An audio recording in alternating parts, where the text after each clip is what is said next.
Hey guys, it's Jason Hennessy and Chris Watson, and hi everybody. Welcome to the EverSpark daily video blog. So there's been a couple of people that have been sending in emails wanting to know how do they know when they've been penalized or possibly even removed from the Google SERPs, right? It's something that happens when you start to either over-optimize your site or start to, do things that might be gray hat / moving into the black hat world of SEO. Well, the search engine is constantly changing due to new content, and they're always trying to improve because there's people that go and manipulate things and they have to fix it so that it makes for a very user-friendly World Wide Web. So having said that, let's talk about how to create a crawler-friendly site, and you want to make sure that you follow the Google Webmaster guidelines. Now there's some other guidelines too that you want to follow as well. There's the design and content guidelines, there's technical guidelines, and then there's also the quality guidelines, I believe, right? Yeah, and I think this topic has really bubbled up to the top mainly because you got to remember that 5 years ago, 2 years ago, even a year ago, you might have heard this term domaining or domainers, right? And these are groups of people and companies that have acquired keyword-centric URLs. And there's nothing wrong with acquiring a keyword-centric URL, but recently there's been an update with Google, and it's called the Panda update, or Farmer update, as many of you might know it as, where they're really looking at content. And so it used to be that you could own a URL that was keyword-centric, and that would really get you very far down the path from an SEO perspective, and you would rank purely because the keywords were in the URL that you had purchased or that you owned. Sure.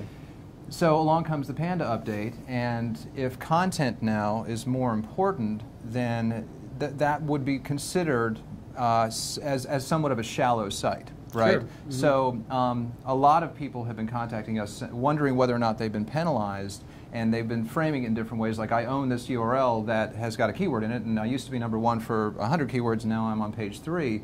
And 9 times out of 10 when we're investigating it, we're finding that it's great, it's still a good thing to have a keyword-centric URL, but don't rely on it for all of your SEO because it's not going to get you down the path. That's exactly right. That's exactly right. So one of the and that's the thing too, is people email us all the time. They watch these videos. They have questions. So if you have any questions, always feel free to email it. I'm Jason at EverSparkInteractive.com. I'm Chris from EverSparkInteractive.com. There you go. Oh, you meant what was our email address? Yeah. Oh, you're reintroducing us.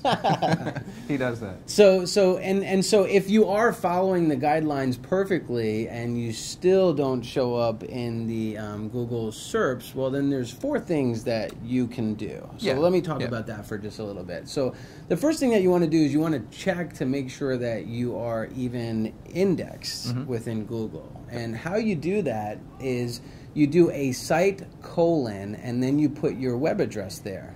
So if, for instance, we were trying to do it for EverSpark Interactive, we would do site : HTTP forward, EverSpark You'll see it come Interactive. up at the bottom of this video. We'll exactly. show an You'll example. see how that works.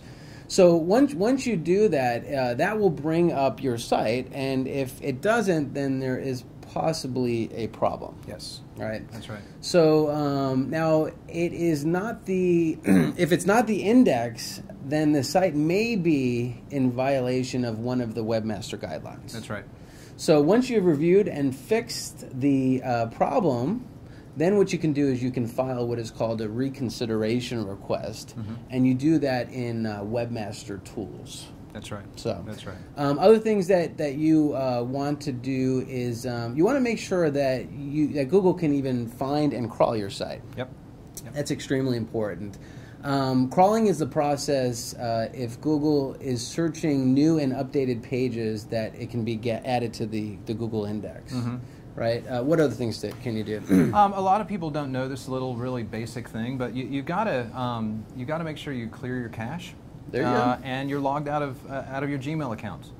There's a lot of false positive happening out there, whereby people are doing searches for their keywords and they're coming up, their traffic is going down and down and down, but they don't know that Google, and because you haven't cleared your cache and you're still in Gmail, it's showing you something that actually isn't real. It's trying to serve you up information that it thinks that you want, because you've looked at your site and those keywords that many times. It knows that you're connected to that site by way of your search. Until you clear that out and you're logged out, you know, you're going to continue to get stuff that's not really real-time results. Yeah. Beyond that, I mean, I think you covered it. I will say that Google Webmaster Tools, if you're not familiar with it, it does take a little while to get your head around. So if you're working with a webmaster, you know, get them to take you on a little tour of what Google Webmaster Tools is, and really show you. And if they don't know, there's tons of training courses out there on it. If they don't know what that is, then you might want to consider getting a different webmaster. Or if your SEO company doesn't know what that is, certainly get another SEO company. But just start to go to school on this stuff, because Webmaster Tools is really your window to be able to have a voice with Google and have a dialogue with Google and really have complete transparency in terms of what your site is and isn't doing. That's right. Other things that you can do with Webmaster Tools is you can check for crawl errors, which is important, because if you've got some kind of an error happening on your page that Google is preventing the crawlers, the spiders, from accessing your site, well, then that could be one of the reasons why you're not showing up in the SERPs. Yep. There's also some pretty cool tools back there too. There's a testrobots.txt tool. And that will let you know if you are blocking the Google bot from crawling your site. Yep. You want to make sure that your site is easily accessible by Google. That's important. So make sure that your URL structure and that there's no crazy lines of code within your source code that could possibly prevent it. No index, no follow. But also on that point of crazy code, you might have heard us talk about, or other SEOs talk about, the relevance of WordPress. And one of the reasons why WordPress is preferred by Google, and it's not even a mandate, or it hasn't even been stated as far as I know by Google that we like WordPress, but it's a fact of the matter is that the code that WordPress is built on is really clean, and it's almost purpose-built for the Google spiders, so for the crawlers. So when they come out and see a WordPress blog on your site, it's so easy for them to read. It was built with the spiders in mind. So whenever we're talking about clean code, that's what we're referring to, not necessarily WordPress, but even the code on your site. That has nothing to do with WordPress. It's about making, when the spiders show up, when the crawlers show up, making that process very easy and clean for them to understand what it is that you want to be known for. WordPress is a great solution for that, absolutely. You also want to make sure that your site is text-based and readable. Yep. I think that's important. Google is a text-based search engine, so therefore it is easy to access your site when you have text. Like, for instance, sometimes people don't realize, but they put an image of their phone number. Yeah, right? Happens all the time. All the time. They put the image in the right-hand corner of their phone number, and Google, when it starts to crawl, especially with Google Places, that's really where that ties in. Yep. When Google starts to crawl your site and it sees an image without, let's say, an alt tag, because sometimes an alt tag is what you can use to define an image and tell you what it is. Yep. But it just makes Google be able to just see that this is a text phone number and therefore index it. That's correct. So that's correct. So let's see here. You want to make sure that your content is useful and relevant, right? That's important. Yeah. and then review the search query site. This will show you how many times that your site appears when someone is using the search criteria similar to yours. Yeah, yeah. Another thing you want to do is it's a really simple test. If you're getting pinged for duplicate content, there's a few things you can do there. One of the fastest and easiest ways to check for duplicate content is go to your URL and you'll type in www. the URL. Now take that www. out and see if the site automatically redirects to your www site, right? So if you take it out and it goes to the so meaning that you have two different URLs, but they're both serving up the same content, that's a version of duplicate content. So as far as Google's concerned, it looks at that and says, well, you're trying to compete for two sites with exactly the same content, and you're trying to game the system. Even though you're not even doing that, as far as they are concerned, you have two sites out there with exactly the same content, and that's not good from an SEO perspective.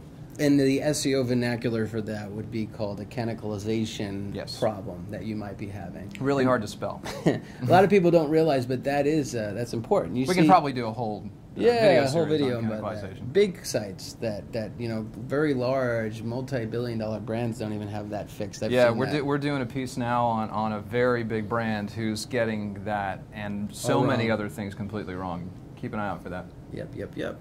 Other things that you can do is check the HTML suggestions page back there on the Google Webmaster tools. And you could also have image content on your site, but be sure to include alt tags like we talked about earlier. Yep. So we hope that this has been informative for you. So if you find yourself and you think that you might be penalized, which it occurs all the time, first thing I would say is check the Google Webmaster tools in summarizing everything. Do a site colon and make sure you put your URL in there with the HTTP to make sure that it is actually indexed. Yes. And then just start to reverse engineer anything that you may think would be stopping the Google spiders from accessing your content. Yeah, and don't be too much of an alarmist. By dropping a few pages in Google doesn't mean you're not being indexed. You're being indexed if you're showing up, right? Sure. Even if you're on page 10. But if you've dropped, there's a good chance that you have shallow content. So start to think about your content and how you can really contribute to the community and contribute to the overall result that Google is serving up, and I think it will serve you very well. And one thing to point out, and you just kind of just triggered something here. So sometimes when you fall back a couple positions, it's not that you're being penalized. It's called an everflux, and it's where you Google is just re-indexing the web, right? So you might possibly fall back maybe to position 11 after you were sitting pretty for position 7 for, let's just say, 2 months, only then to move up to position 6 or position 5. And as you start to get closer to position 3, 2, and 1, it gets exponentially harder. So therefore, they just have to adjust the web and put you in the right place that they want to keep you there. So, and then there is a penalty where you could find yourself falling back. It's called a -50 penalty.